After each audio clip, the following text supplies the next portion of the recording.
আজি মায়েঙ্গত বিজেপি দলের বৃহৎ যোগদান কার্যসূচী যোগদান সভাত উপস্থিত থাকে স্থানীয় বিধায়ক তথা মন্ত্রী পীযুষ হাজরিকা।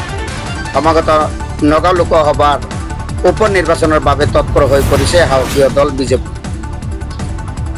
এই উপনির্বাচনের প্রাক মুহূর্তত জাগিৰোডত কংগ্ৰেস দলেৰ শূন্য লক্ষ্য। আজি জাগিৰোড সমষ্টির মায়েঙ্গত পুরানীপুরি গাঁও পঞ্চায়েত কংগ্রেস দল ত্যাগ করে বিজেপির যোগদান করে 500 অধিক সংখ্যালঘু সম্প্রদায়ের লোক। আগন্তুক নগাঁও লোকসভার উপনির্বাচন 100% সংখ্যালঘু ভোট বিজেপি দলক দিয়ার প্রতিশ্রুতি সংখ্যালঘু সম্প্রদায়ের লোকৰ। আপোনালোকে চাই আছে পাব্লিক টিভি।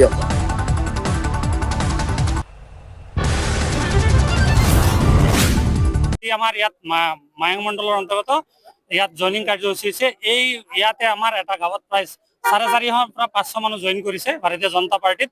যে সংখ্যালঘু সমাজৰ মানুহখিনি লাহে লাহে বুজি পোৱা হৈছে যে একচুৱেলি উন্নয়ন লাগে, মানুহৰ উন্নয়নৰ স্বাৰ্থত মানুহে কংগ্ৰেছৰ মিছা প্ৰতাৰণা, কংগ্ৰেছৰ মিছা প্ৰলোভন বাদ দি লাহে লাহে সংখ্যালঘু সমাজ ওলাই আহিছে। এইটো আমাৰ কাৰণে শুভ লক্ষণ। অনাগত দিনত নগাঁও যি লোকসভা উপনিৰ্বাচন আছে, উপনিৰ্বাচনতে ভাৰতীয় জনতা পাৰ্টিয়ে সংখ্যালঘু সম্প্ৰদায়ৰ সমৰ্থন আদায় কৰা নহয়, অনাগত যিবিলাক বিধানসভা নিৰ্বাচন আছে, বিভিন্ন নিৰ্বাচনত সংখ্যালঘু সমাজে আমাৰ ভাৰতীয় জনতা পাৰ্টিক আঁকোৱালি ল'ব বুলি আমি বিশ্বাস। আৰু সংখ্যালঘু মানুহৰ উন্নয়ন হ'বলৈ হ'লে আমাৰ বিজেপি দলৰ বাহিৰে বেলেগ সিদ্ধান্ত নাই। এইটো সংখ্যালঘু সমাজৰ মানুহে ইতিমধ্যে বুজি উঠিছে।